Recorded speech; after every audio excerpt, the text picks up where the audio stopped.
T'as envie de t'acheter une imprimante 3D pour Noël, mais tu sais pas laquelle mettre au pied du sapin? Bouge pas, cette vidéo est faite pour toi. J'ai comparé une cinquantaine d'imprimantes 3D. Mon retour va être sur mon expérience utilisateur, que actuellement j'ai 9 imprimantes qui sont en fonction. Le suivi client, le SAV, que tu peux avoir par rapport aux marques. Les groupes d'entraide sur Internet qui peuvent être très importants chez des marques et pas sur d'autres. Retour moyen des autres utilisateurs des machines, puisque je ne possède pas les 50 machines.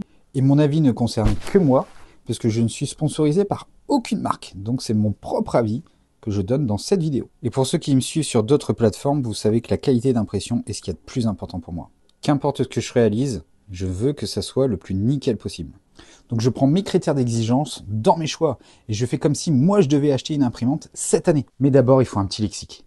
Fin 2022, Evelson a bouleversé le monde de l'impression 3D en sortant une V400, c'est-à-dire une imprimante qui passe à 400 mm par seconde. Une imprimante comme celle-ci, avant, tourne à 50 mm par seconde. Donc c'est une vraie révolution. Et depuis, tu as Bambu Lab qui a sorti du 500 mm par seconde et d'autres maintenant qui font même du 600. Donc 2023 est devenu vraiment une véritable course à la vitesse. En passant des vitesses de 50, 60 à 500, 600 mm par seconde, 10 fois plus vite. C'est vraiment une grosse évolution et une grosse année de bouleversement. En plus, les machines sont de plus en plus équipées. Ça, c'est un direct drive. Le filament est directement entraîné à l'intérieur du corps de chauffe. Comparé à un système Bowden, où là, le filament est entraîné ici par l'extrudeur et va ici dans le corps de chauffe. Par définition, un direct drive sera beaucoup plus facile d'utilisation et tu pourras faire des matériaux beaucoup plus spécifiques qu'un Bowden, ou en tout cas beaucoup plus facilement. Ça, c'est un plateau en verre. C'est ce qu'on appelle un ultra base.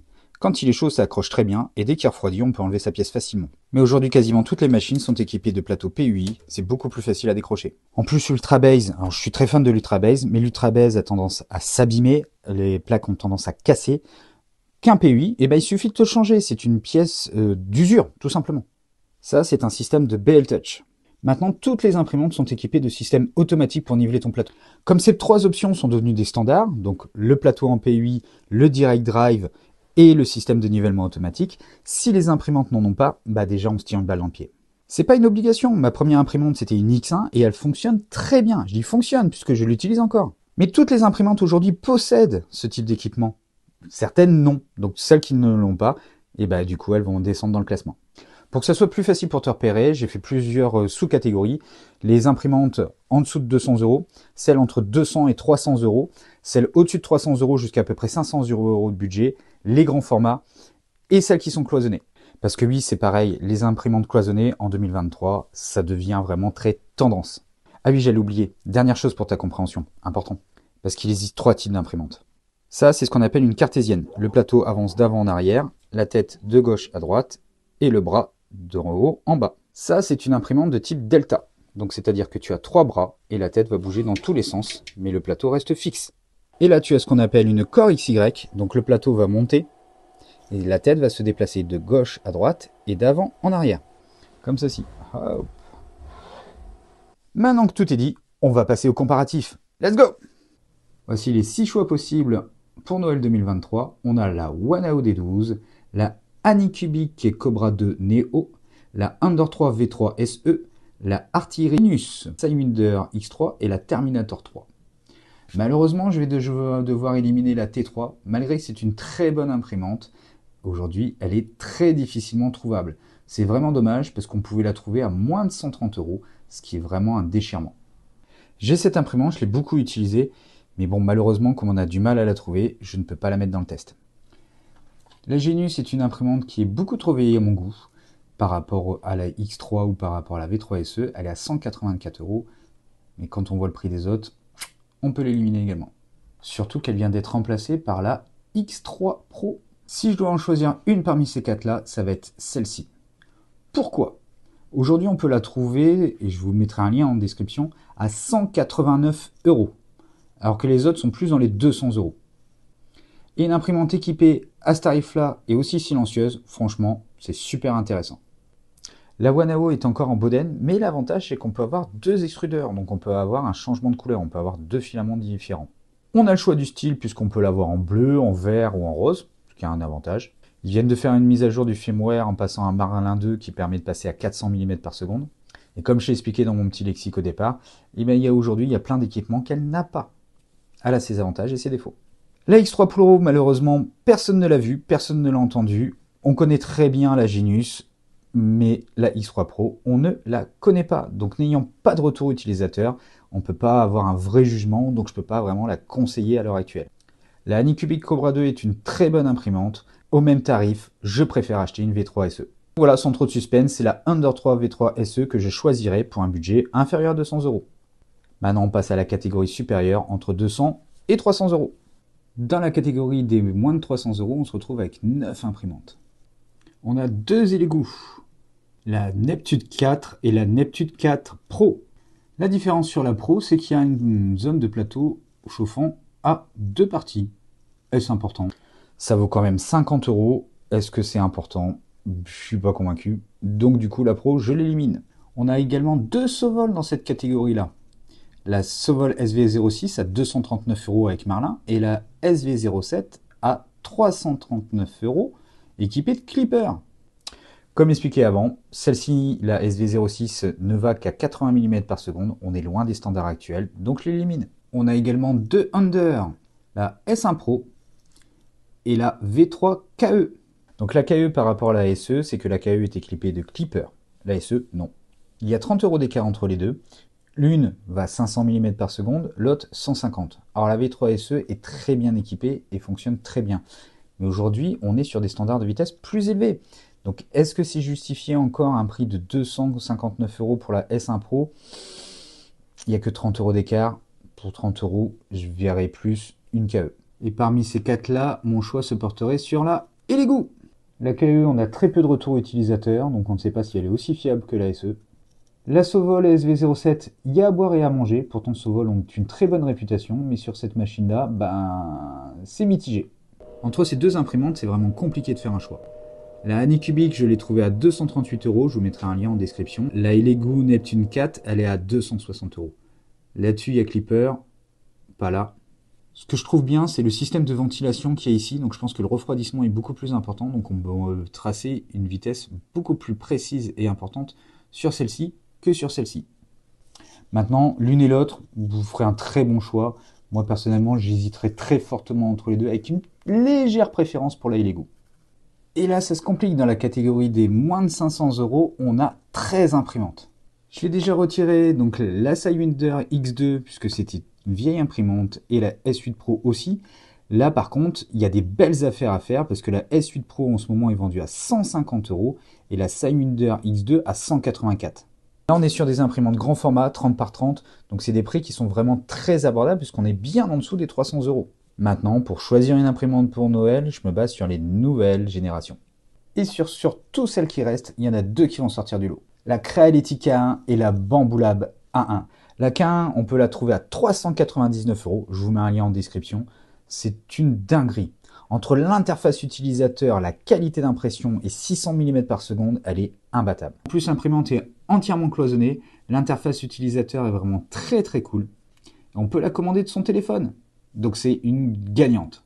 Hors catégorie également, la 1.1 de Bamboo Lab. Avec son système d'AMS, même si c'est un petit plateau 180 par 180, on a 4 couleurs en plug and play. Aucune de ces deux imprimantes ne rentre réellement dans la catégorie, sont vraiment à part, parce que la 1 avec son système d'AMS tout automatique, je ne peux pas la comparer avec un plateau de 30 par 30, et la K1 avec sa vitesse et sa fluidité a vendu à 400 €, c'est pareil, je ne peux pas la comparer avec des plateaux de 30 par 30. On se retrouve avec 8 imprimantes. Je vais également éliminer la Kiddy, parce que tous font quasiment 30 par 30, mais la Kiddy ne fait que 175. C'est trop petit par rapport au prix. On se retrouve alors avec 3 Effelson. On va regarder ça de plus près. Nous avons la Super Racer, la T1 et la V400.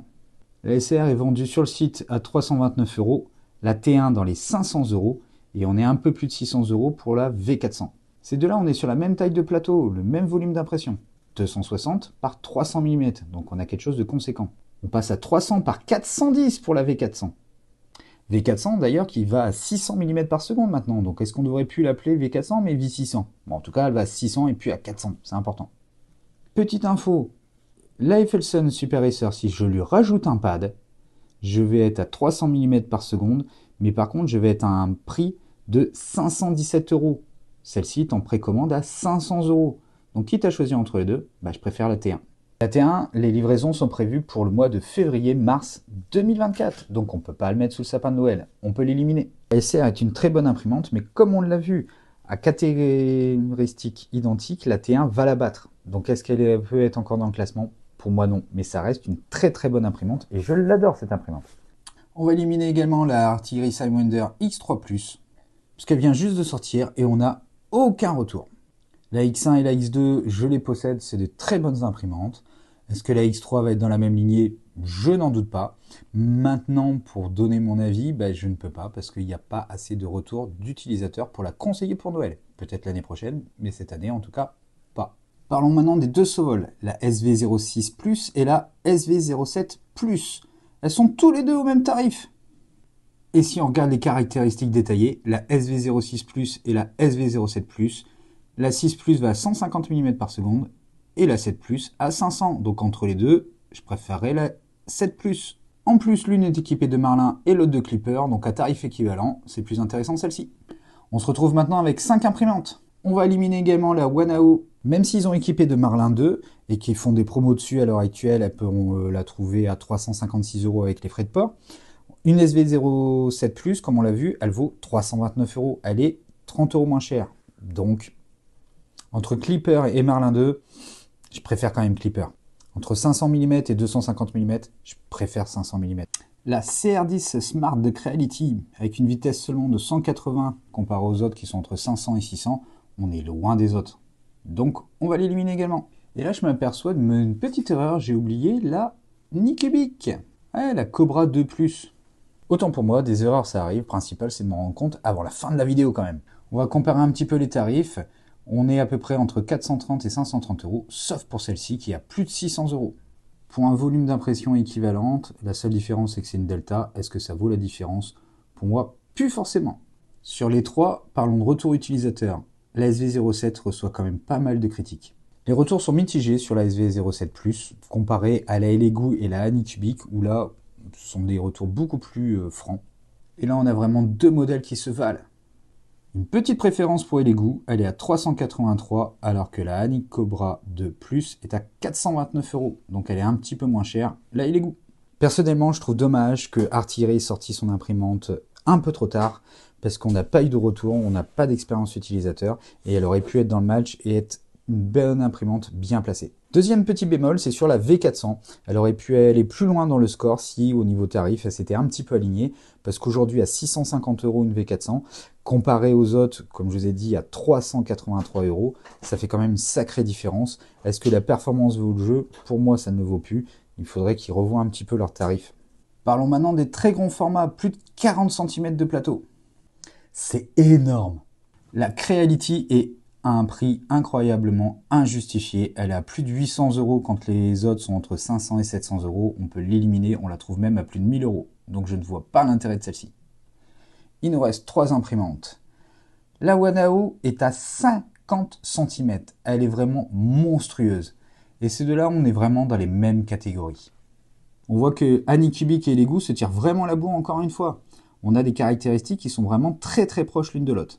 En termes de prix, on est à 460 et 459 €, 1 € d'écart. En termes de taille, 420 par 420, pareil de l'autre côté.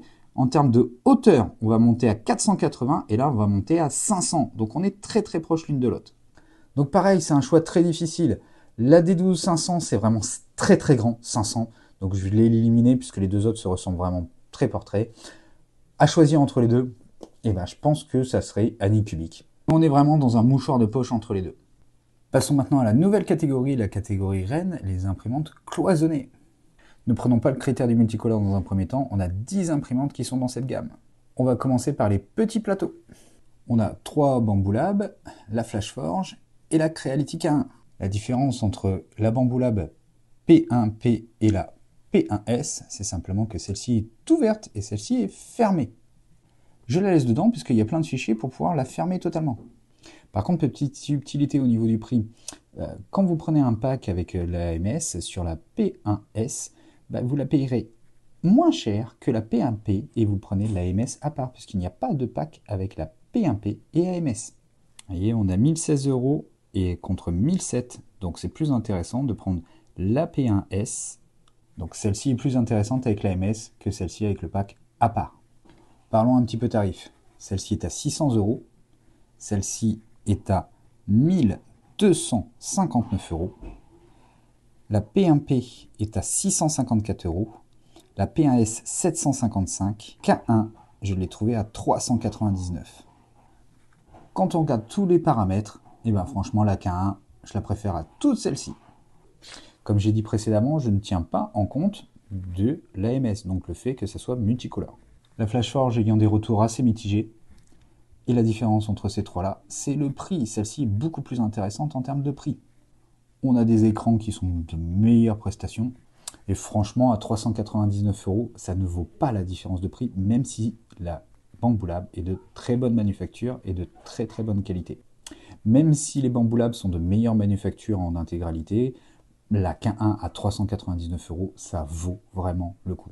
Maintenant, si je rajoute le critère de l'AMS, c'est-à-dire de rajouter des couleurs, bah effectivement, il n'y a pas photo, on est sur du Bambu Lab. Le prix est conséquent, certes, mais franchement, c'est du plug and play, il n'y a rien à faire, c'est de la très bonne qualité.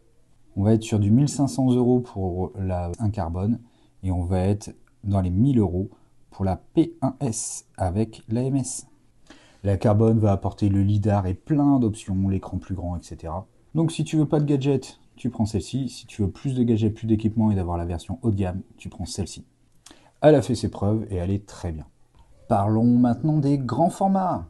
On a la X+3 de Kiditech, la K1 Max, la S1, la V400 avec l'enclosure, puisque maintenant il y a des caches qui se mettent sur les trois côtés, et la X Max 3.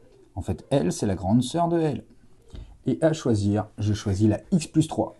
Elle a un volume d'impression de 280 par 270 de hauteur. Un caisson chauffé. Elle est équipée de Kiddy Slicer, qui est franchement très intuitif, je trouve, avec tous des systèmes de paramétrage sur le côté pour pouvoir calibrer ton imprimante, pouvoir vraiment la régler comme un pro alors que tu es un débutant. Et elle sera beaucoup plus polyvalente que les autres, parce qu'on la trouve à 699 €, alors que celle-ci à 808 €, le caisson n'est pas chauffé. La 8. Sur le site d'ailleurs, en ce moment, elle est en promo à 619 €. Et franchement, on n'en parle pas assez, c'est vraiment une très bonne imprimante. Personnellement, je l'ai, ce modèle-là, et je l'utilise très souvent. Elle est franchement très bien. Ah, cette Kiddy, elle est vraiment top. La K1 Max, les retours ont été plutôt mitigés. Et pour 2 cm d'écart, je préfère la X+3.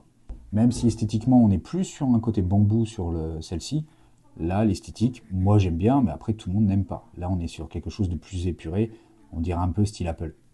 La S1, malheureusement, ne sera pas sortie pour Noël. Elle est en pré-vente et elle sera fournie vers le mois de février ou mars l'année prochaine. Par contre, la vitesse 1200 mm par seconde. Un plateau de 320 par 430, c'est énorme. Aussi grand, on va avoir la Kiddy X Max 3, 325 par 315. Et on est à 900 €. Ah oui, je t'ai pas dit le prix de la S1, 1299. Ouais, ça pique. Donc parmi les trois, je choisis bien la X+3. Et la petite T1, ça va être une bonne vente, ça je pense, mais pareil que la S1, c'est pour 2024. On est sur un tarif largement inférieur, puisqu'on est sur un tarif à peu près de 500 €. J'espère que cette revue t'a plu, elle est assez complète, on a vraiment vu toutes les imprimantes. Si toutes catégories confondues, j'avais vraiment un choix précis à faire, ça serait la Ender 3 V3 SE pour l'entrée de gamme. Pour le milieu de gamme, je partirais sur la K1 à 399 €.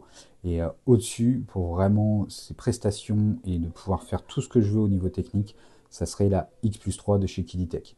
Dans les grands formats, effectivement, j'achèterais plus l'Anycubic. Bambu Lab reste vraiment à part dans le domaine, puisqu'avec leur système d'AMS, on a vraiment quelque chose de très fini et de très poussé. Donc si tu es encore là, merci à toi, merci de t'abonner, je mets plein de liens dans la description des tarifs que j'ai pu trouver les plus avantageux. J'espère que ce format de vidéo t'a plu. Tu lâches un like, tu t'abonnes, tu commentes, n'hésite pas. Toi alors, laquelle tu vas choisir pour Noël ?